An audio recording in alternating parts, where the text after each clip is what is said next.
Welcome back here to the Leocore Center. One game down and one game to go as on tap. Second half of our doubleheader. Temple University Owls taking on the Nittany Lions of Penn State on the men's side. Hello again, everybody. I'm Mick Monagoff, and thanks for joining us here in between games. And coming up here in game number 2, we get a chance to take a look at a living legend at work. Currently, John Chaney is in his 20th season as the head coach of the Temple Owls, and this past summer, he was inducted into the Basketball Hall of Fame in Springfield, Massachusetts. It all started back in 1972 at Chaney State College, and 10 years later, John Chaney was at Temple. Since then, he's become the winningest active Division I coach. He's made the NCAA tournament the last 12 years, advanced to 5 regional finals, and now Springfield. Still, I asked Coach Chaney for his definition of a Hall of Famer. I don't know, there's a lot of guys that I know of, Lou Conaseca, Big House Gaines down at Winston-Salem, Al McGuire. Many of these guys, some did win national championships, some didn't. I think many of them who labored long with young people and championed a lot of causes for young people. I think that's one of the elements that's there. The other elements, I think, is by developing a program that becomes a mainstay in the country for so many years. There are many guys that have done that already, like a Lute Olson or Jerry Tarkanian, who's at Fresno now, but was at Las Vegas. Those are guys that even won national championships that might be in it. Or Larry Brown with the 76ers here. Those are all guys. Or Kathy Rush, or Vivian Stringer. They're all people that will be named, and I think I'm almost positive at some time they will go into the Hall of Fame. So I think it's your untiring effort that more or less puts you in a position where somebody considers you. But Coach will tell you it's all about the players. We've always had great guys that come in, and they weren't always All-Americans. We've had maybe a couple like Mark Macon or Rick Brunson, Pepe Sanchez, Nate Blackwell, Jimmy McLaughlin, who was here, Terrence Stansberry, and I just could go on and on. Many of them were guards, but many of them became leaders for us and led us into postseason play, which I'm so extremely happy with. And under John Chaney's guidance, 16 have gone on to play in the NBA. He's taught me so much about life and just learning and just trying to understand, and not so much going out and trying to out-talk people, but sometimes listen to people sometimes when you don't even want to hear what they got to say. You can learn from that. So I mean, he's always someone that's taught me whatever you put into life is what you get out of.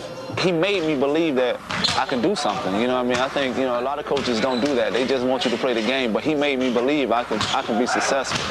And, just through, talking to me, telling me I can do this, or just, calling me up, making me feel that I was loved. And Chaney's first recruit was Nate Blackwell, who is now the Owls' #1 assistant. He says Chaney's style hasn't changed in 20 years. He just has a great philosophy of the game, understanding of the game, and it transcends time. I don't think there's, the consistency that has been for the last 20 years proves that his theory and our style of play works. But given the chance in his career, would John Chaney have done anything different? No. That's one thing that I teach to kids: never, ever play the last play. Once that's over, that's over. You got to look ahead. You could be on the right track when you're doing things, but you can't be sitting on the track because another train's coming and it's going to run you over. So you have to be on the right track and moving ahead with your life.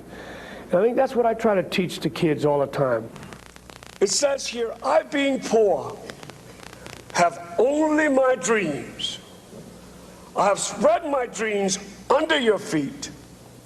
Tread softly, because you just might tread on my dreams. John Chaney, definitely a living legend, a member of the class of 2001 into the Basketball Hall of Fame in Springfield, Massachusetts. And we'll have a chance to watch Coach John Chaney on the sidelines this afternoon as his Temple Owls take on the Nittany Lions of Penn State here live at the Leocourse Center on CNA. We have a little bit of ways to go before we get to that basketball game. And coming up next, a chance to chat with Dave O'Brien, the athletic director of the Temple Owls. That's straight ahead as we continue with our in-between game coverage right here on CNA. So stay with us.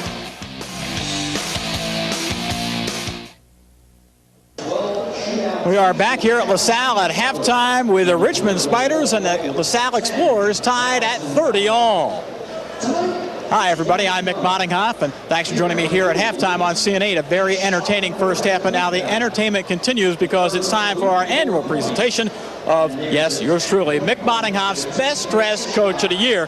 And two things to remember. It's all in good fun, and yes, I am the only judge. Last year's winner, David Henderson of Delaware, took himself out of the running to concentrate on his team's move to a new conference. But that didn't stop fellow Colonial Athletic Association coach Bruiser Flint of Drexel from bursting onto the scene. But rumor has it that Bruiser went over the wardrobe salary cap. Dan Baker tells me you're wearing a $2,300 suit. That's not true. The suit doesn't cost $2,300, but I think it's nice. Sorry, Bruiser, we'll stay away from the controversy. So Gary Waters of Rutgers becomes a finalist. You know, dressing for me has always been a hobby, even when I was young. So, you know, I look for things that are probably unique, and I pay attention to detail. So, you know, I may shop in Paris, or I may shop in New York. So it doesn't matter. I pay a lot of attention to detail. So that's important to me.